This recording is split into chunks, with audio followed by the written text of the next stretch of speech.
ladies and gentlemen, and welcome into a new edition of Batter Up here on the Sports Insanity Network, sponsored by Albert's Cards and Collectibles. I am Mike Rifkin. Today's show will be mainly All-Star Game First Half Awards. That'll be the premise of today's episode. But we are going to dive into some news on what happened, what is going on in the world of baseball. We'll start on what happened on Saturday in Detroit, where the Tigers threw the 20th combined no-hitter in the history of Major League Baseball. The first Tiger no-hitter since 2021 when Spencer Turnbull did it. But Matt Manning, who went 6 and a third or 2/3, let me just double check. Manning went 6 and 2/3, no hits, no runs, 3 walks, 5 punch outs. Jason Foley an inning and a third, and Alex Lang shut the door on a 2-0 Tiger win over the Toronto Blue Jays. The second no-hitter of the baseball season behind Domingo Germán, who threw the perfect game against the Oakland A's.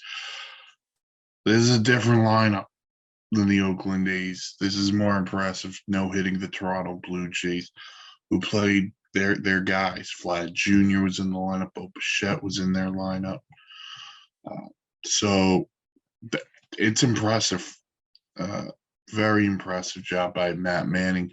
I think the broadcast said it was his third start back from an injury. That's why he only went 6 and 2/3.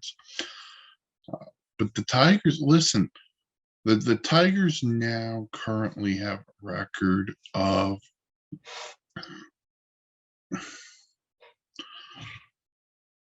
39 and 49. So they're 10 games under.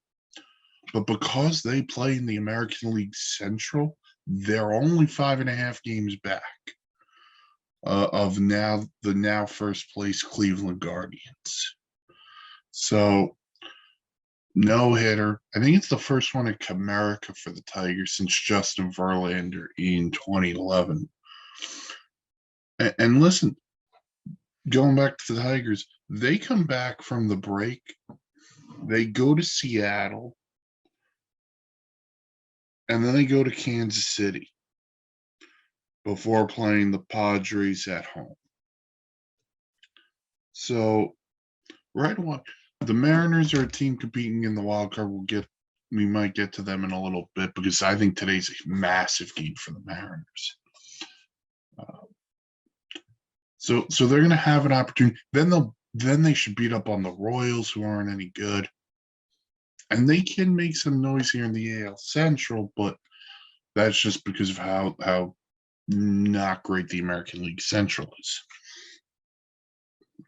Excuse me. So, second no-hitter of the year for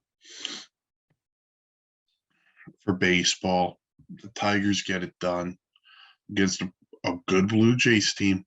You got to give them credit where it's due. So, the Tigers authored the second no-hitter of the baseball season. We'll see how many more we get in the second half. Who knows? We might get one today. But we'll move forward there. The next thing is I got to talk a little bit about the Rays. And the Rays have now lost 7 straight coming into today, before they close out with their series with the Braves. Their lead on the Orioles in the AL East is trimmed to 2. And listen, the Rays were never going to play at the level they were playing at. They just weren't going to do that. But now they're in a position to where maybe not a playoff spot, but the AL East is in line. But they come back from the break after today's game with the Braves. They go to Kansas City. And then they go to Texas before a showdown with the Orioles. And then the Marlins come to town for some interleague. I'll say this on the Rays. I think the break is coming at a perfect time for the Rays. One, certain guys can get healthy. Shane McClanahan, you know, is the big one. They've had some other injuries to their pitching staff, so that's something they can get out of this break. Guys who play every day, um, you know, they get a little bit of a reset here, and they're not going to the game. I mean, Arozarena's going, Wander Franco's going, Yandy Diaz is going. McClanahan would have won if he was not on the injured list, but I think they can reset things here, and I think it's a good time for them to get the break. Kind of just leave everything in check. They'll end the first half in first place. They've played great baseball all year up until the break. So they're limping into the break, but I think they can use the Monday through Thursday reset, just relax. They could do some things at the deadline. I do think they need to add to their pitching staff, whether that's rotation or bullpen. You'll have to see where they go.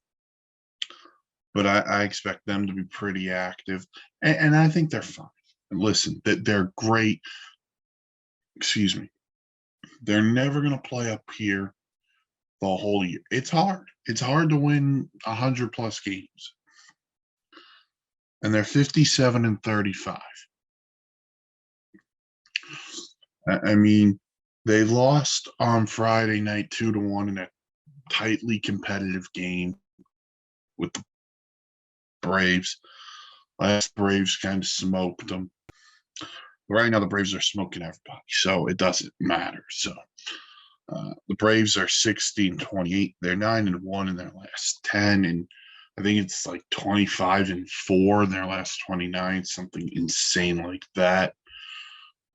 That will not be the only mention of the Braves on this show.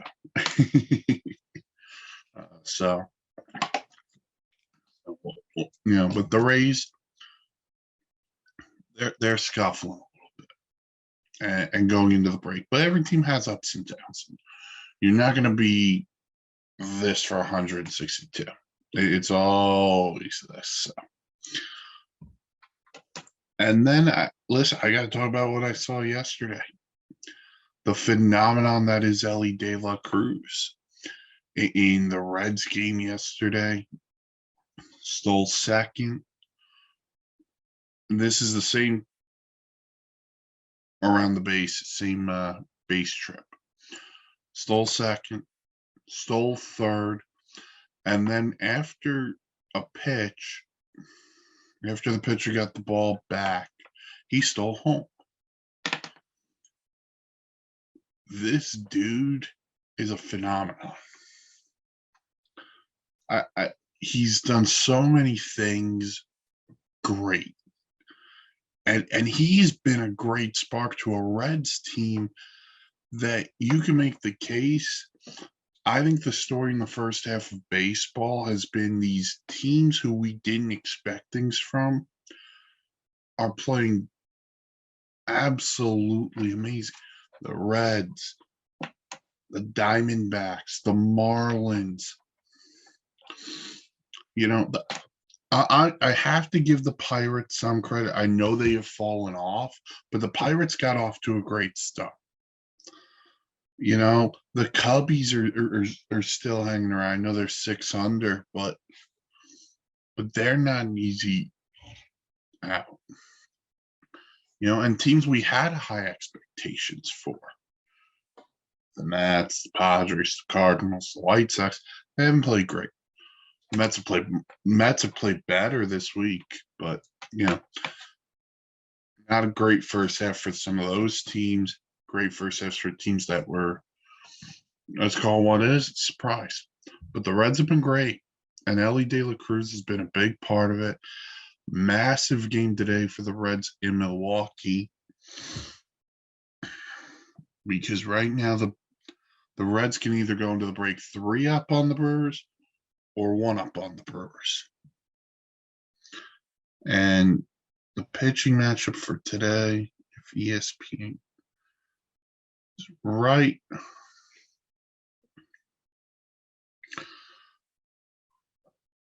will be Wade Miley for the Brewers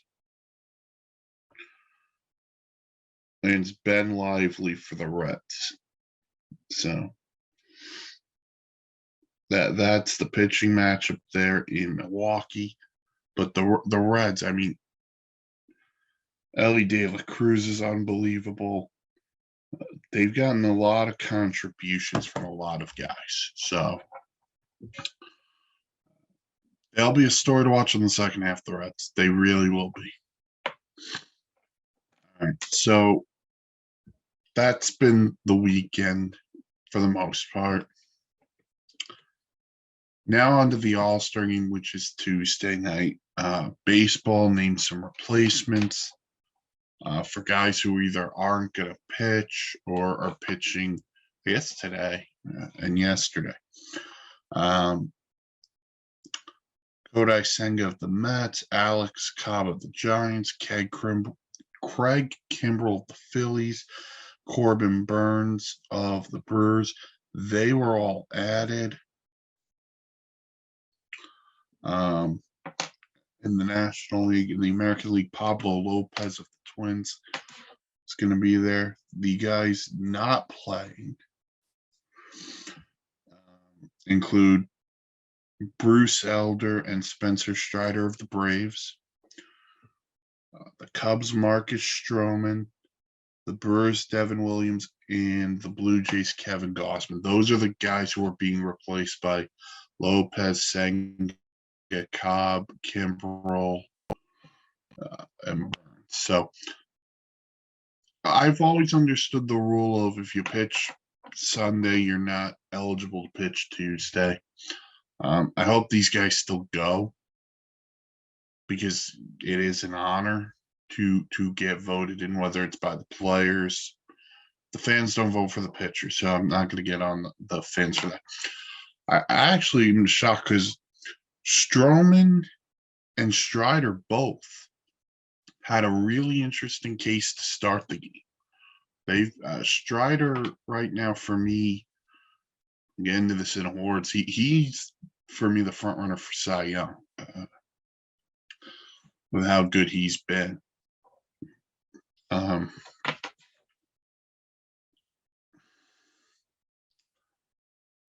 think the other two guys you're going to probably decide between are Zach Gallen of the Diamondbacks and Justin Steele of the Cubs.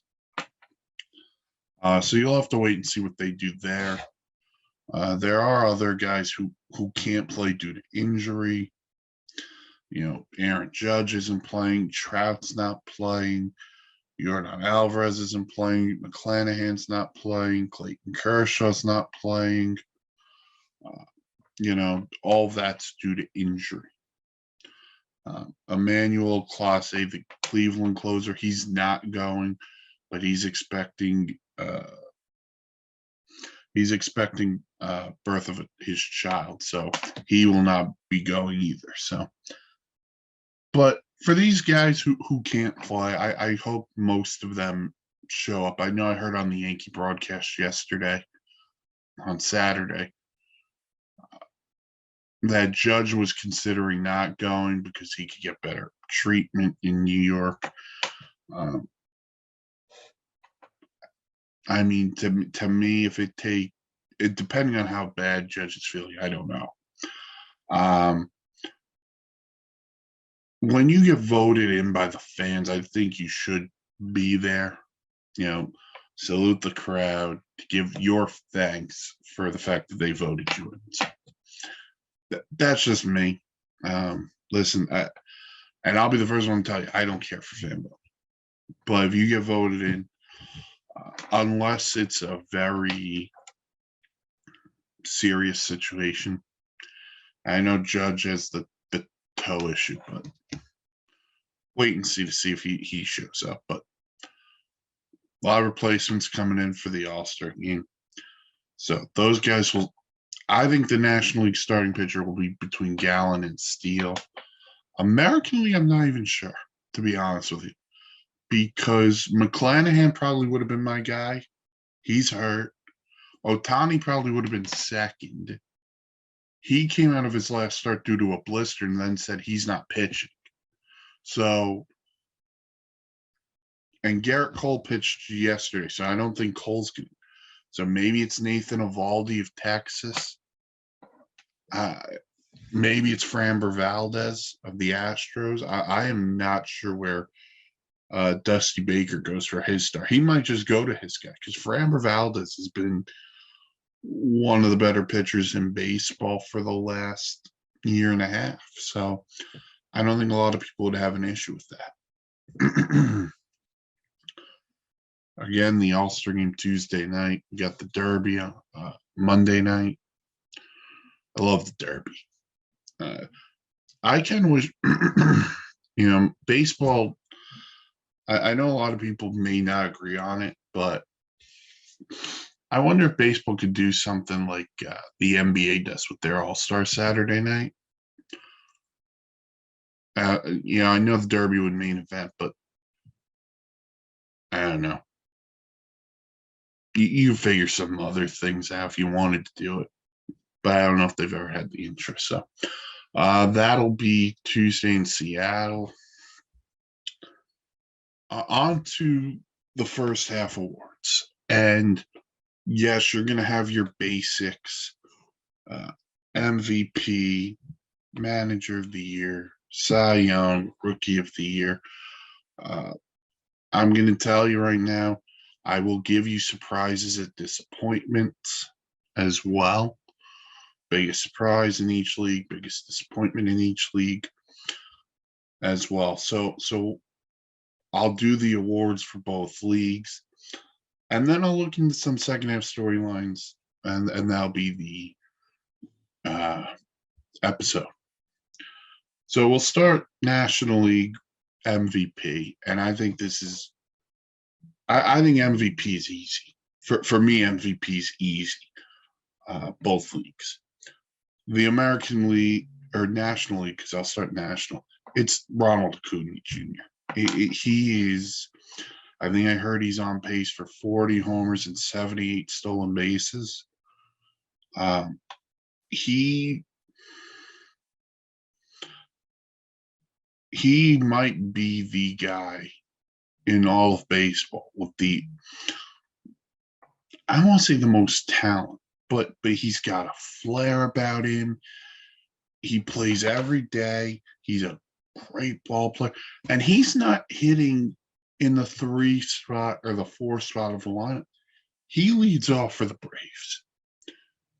And I know the Braves lineup is probably the deepest in all of baseball when you're going him, Albies, Riley, Olson, Murphy, Orlando Arcia's in there, Eddie Rosario. It's so deep. He sets the tone. It's a lot of speed, plays a really good right field. I'll go Ronald Acuna as your National League MVP the first half.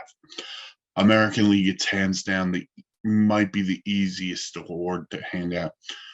Shohei Ohtani. Shohei Ohtani. 32 homers. He had 32 on Saturday night. The guy's a beast. He does everything, man. Every offensive statistic, he leads the Angels in. Every pitching statistic that he leads the Angels in. He's the definition of a unicorn. He's the best player in baseball. And he deserves the award. And now listen, if he's no longer an Angel come August 1st with the trade deadline, then, we'll have to look into it. But right now, I don't think this is close. I was on the Randy Arozarena could challenge him bandwagon for a bit. Nobody's challenging him. He's just so good. And I heard something on I don't remember if it was a radio show, another podcast, where someone said he can't be the MVP every year. He can be the MVP every year. Let me tell you something. He's the MVP last year if Aaron Judge doesn't set a record with 62 homers. So because of what he does and because of his skill set, he can be an MVP any year he wants. So Ohtani in the AL, Acuna in the NL, that's how I would go MVP. Cy Young's different, man. Nationally, listen, there's a couple of arguments you can make. I said Zach Gallen earlier. That's a possibility. Marcus Stroman's been really good as well, so it's Justin Steele. I'm going Spencer Strider. And it hurts me as a Met fan to say it because now I'm picking a Brave to win MVP and Cy Young. Spencer Strider's 11-2 with a 3.44 ERA. 166 punch outs. And now here's the thing. Last night he faced the Rays. And this is the game that kind of said, yeah, I think I'm going this route. 6 1/3, 4 hits, no runs, 1 walk, 11 strikeouts. 6 1/3, 4 hits, no runs, 1 walk, 11 strikeouts for Spencer Strider. He was dominant against a really good Rays lineup. And here's the thing. And this kind of can go into the whole definition of guys who have to step up. Max Fried's been hurt. Kyle Wright's been hurt. He's had to be the guy for the Braves. He has done an amazing job for them. So he deserves to be in this conversation. He's where I would go right now for National League Cy Young. He's dominated. He is legitimately dominated. If you want to put Stroman or Steele or Gallen as well, I'm totally okay with that. But I think for me, for where the Braves are, they're not there without Spencer Strider. So that's where I'm at. American League, listen, this isn't easy. It's really not. There have been a lot of good pitchers. Garrett Cole's been really good. Nathan Eovaldi's been really good. For the most part, Kevin Gausman's been pretty good in Toronto. Framber Valdez. Shane McClanahan of the Rays.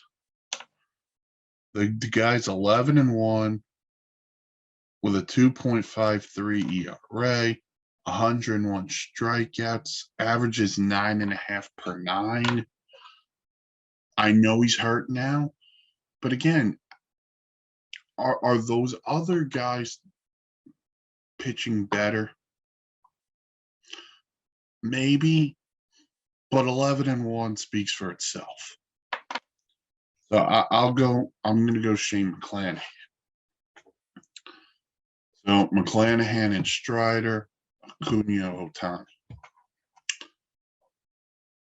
Rookie of the Year.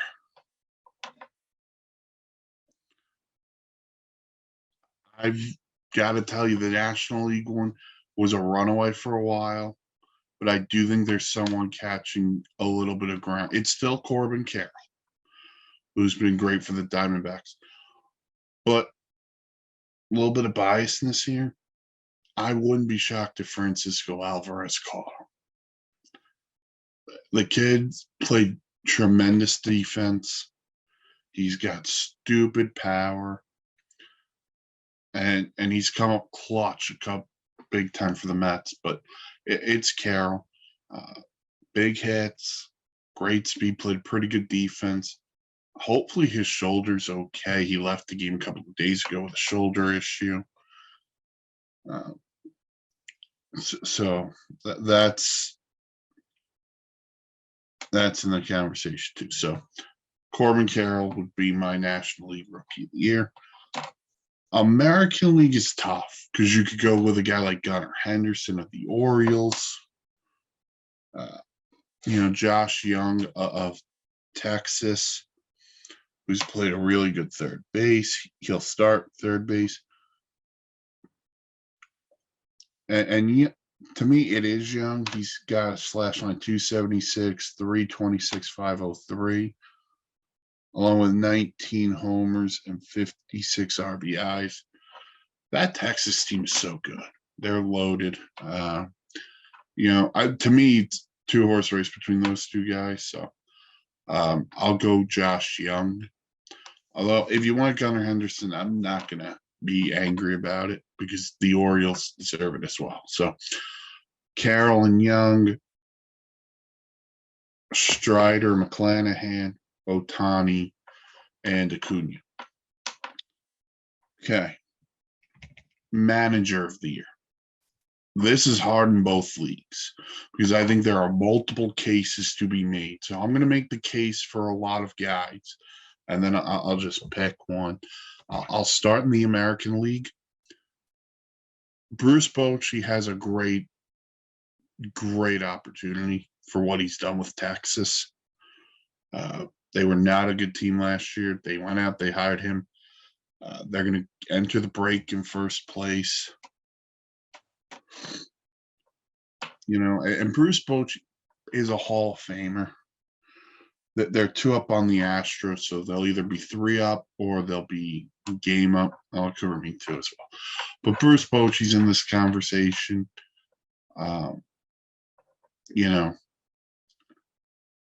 Dusty Baker, I think, is in this conversation too. And people are probably going to roll their eyes when they hear that. But think of this. Jose Altuve missed the beginning of the season. They just replaced him again on the IL.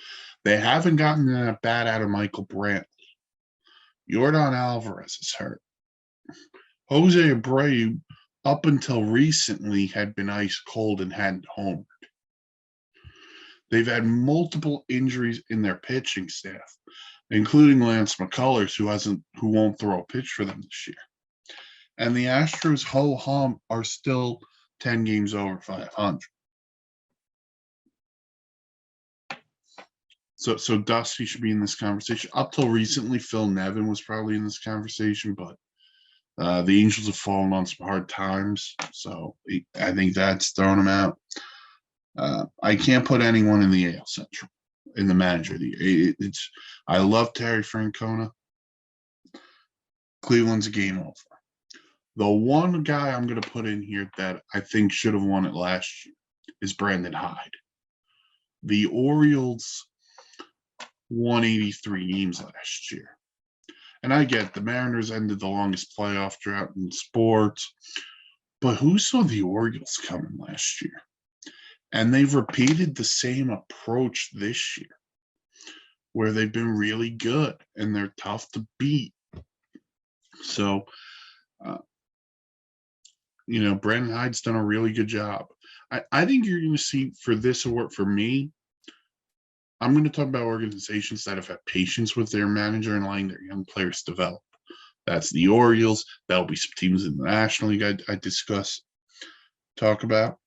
The one other guy who I think I'm going to throw in here, he's not going to win it unless the team makes the playoffs. I got to give Alex Cora a lot of respect because Alex Cora and the Red Sox, I think a lot of people just toss them aside. And so, look at the other teams in the American League. They're not that good, or the American League East. They're 4 games over. And I get it. They're 9 out in the AL East. But that's because the AL East is truly a monster. But if you go to the wild card, they're 2 games out. They're 2 games behind the Yankees. So they have a chance here. And if they get in, that no one saw coming, Alex Cora's got a great case. So those would probably be the top 4. Bruce Bochy, Dusty Baker, Brandon Hyde, Alex Cora. If I'm picking a winner, Bruce Bochy's already proven how good of a manager he is. He's going to the Hall of Fame. Dusty's already proven how good of a manager he is. He's going to the Hall of Fame. I'm going to go Brandon Hyde. I think the Orioles deserve a little bit of love for the way they've played over the last year and a half. So I'm going to go Brandon Hyde as my AL manager of the year. National League. This is tough. This is even tougher because, excuse me. Remember I just said, I'm taking this award as organizations who have been patient. Well, the Reds have been patient with David Bell. They're in first place. The Diamondbacks have been patient with Torey Lovullo. They're currently in first place. So, and I got to give some love to Skip Schumacher in his first year for the Marlins. If I had to, because I went 4 before, I mean, you make a case maybe for Gabe Kapler, maybe Craig Counsell. Listen, I thought Rob Thompson should have been a candidate last year, and he wasn't. But the Phillies are uber talented, so I'm not going to put him in this conversation. I might lean Counsell more so than Kapler, just because of how the Brewers operate. But the answer is, to me, if you pick between Bell, Schumacher, and Lovullo, it's hard. I lean towards David Bell, but then I go, what the Marlins are doing right now, they've done it without Sandy Alcantara. And so that makes me go, Skip Schumacher's done a really good job. So to me, it's who do you think is the bigger surprise, the Marlins or the Reds? I tend to think it's the Reds, so I lean towards David Bell. But I'd have no issue if you voted for Torey Lovullo. I'd have no issue if you voted for Skip Schumacher. National League Manager of the Year for me, you can pick any one of those 3 guys, and I'm okay with that. I'll lean towards David Bell, but it's a very close race between the 3 of them. So, Bell and Hyde, Manager of the Year. Rookie of the Year will be Corbin Carroll and Josh Young. Cy Young is Spencer Strider, Shane McClanahan. MVP is Shohei Ohtani and Ronald Acuna Jr. So I said the Reds are the biggest surprise in the National League when I talked about David Bell. I'll leave that.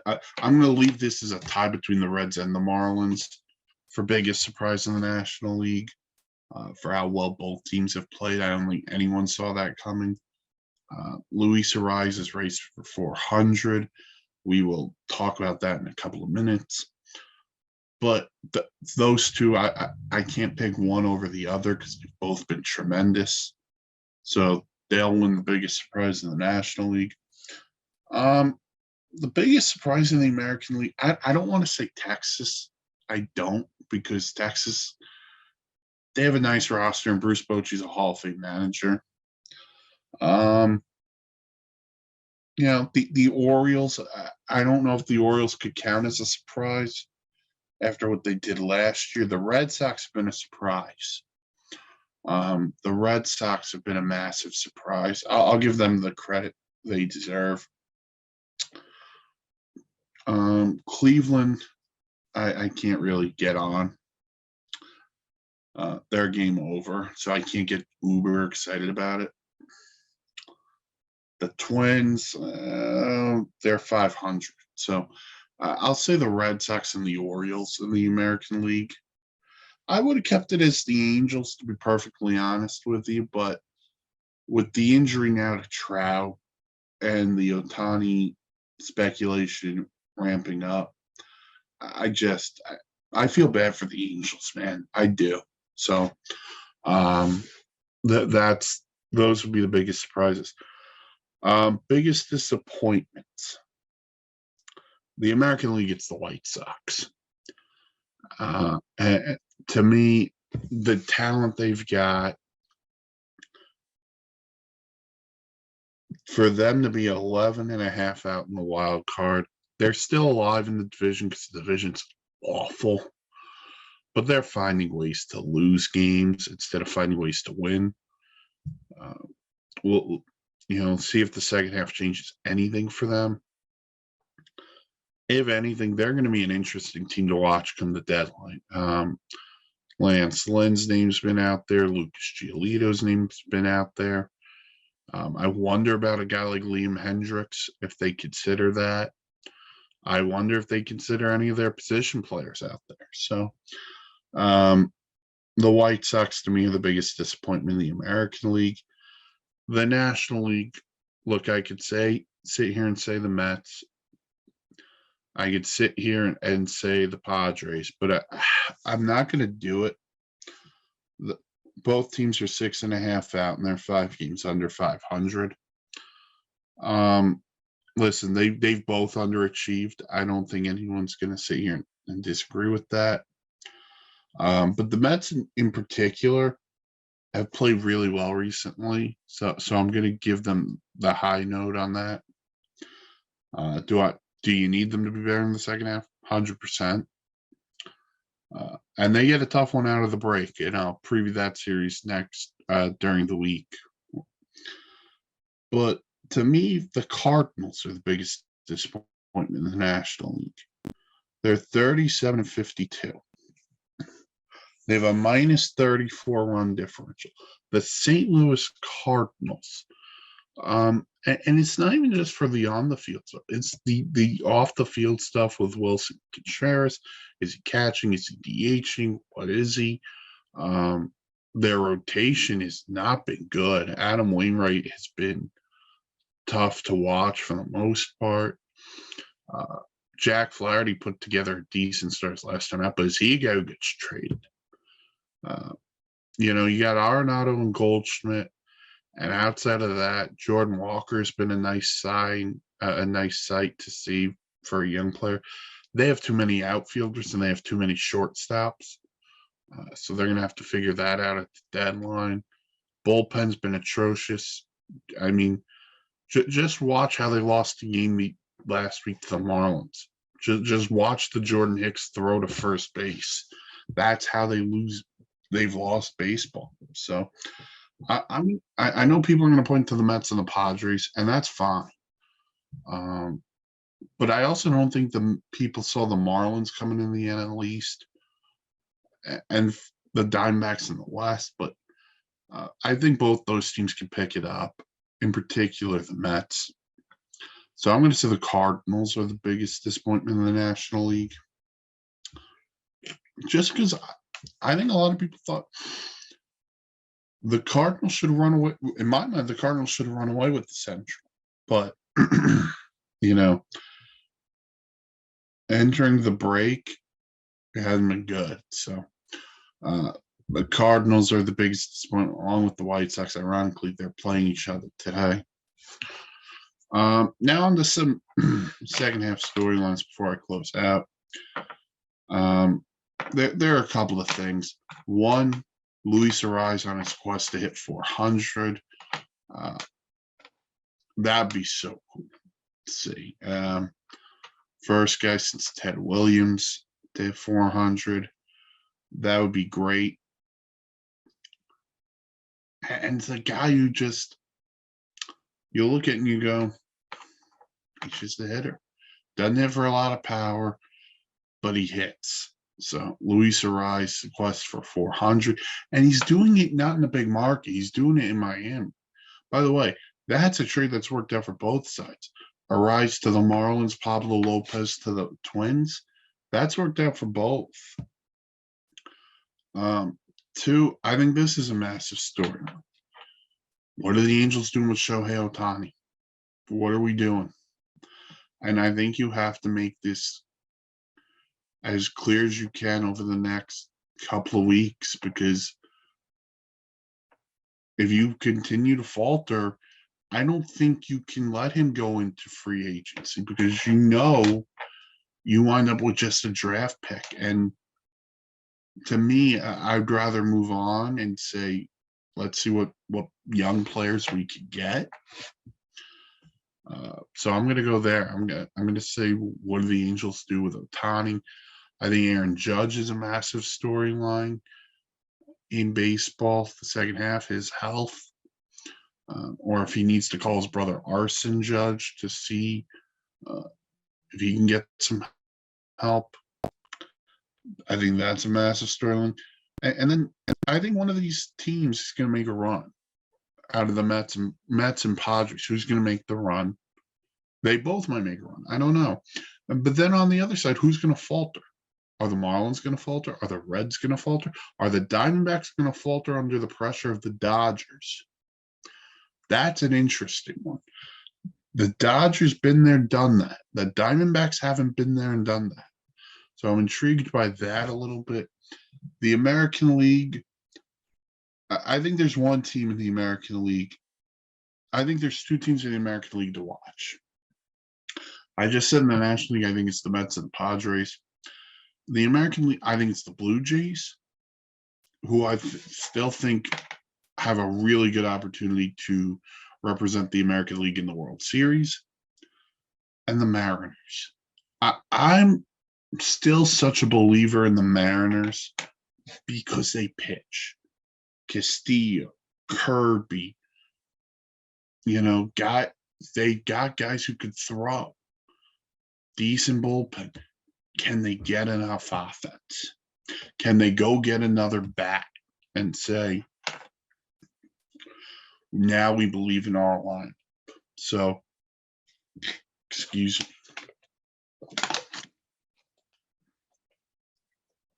The Mariners are 4 games out in the AL wild card. And now, between them and the Blue Jays, I wouldn't be shocked if both teams made it. I wouldn't be shocked if one team made it, but I think they'll both make it interesting in the American League. National League, I wonder a little bit about the Brewers, if they could keep playing the way they do, but they've always played great pitching, good defense. So they're intriguing to me. So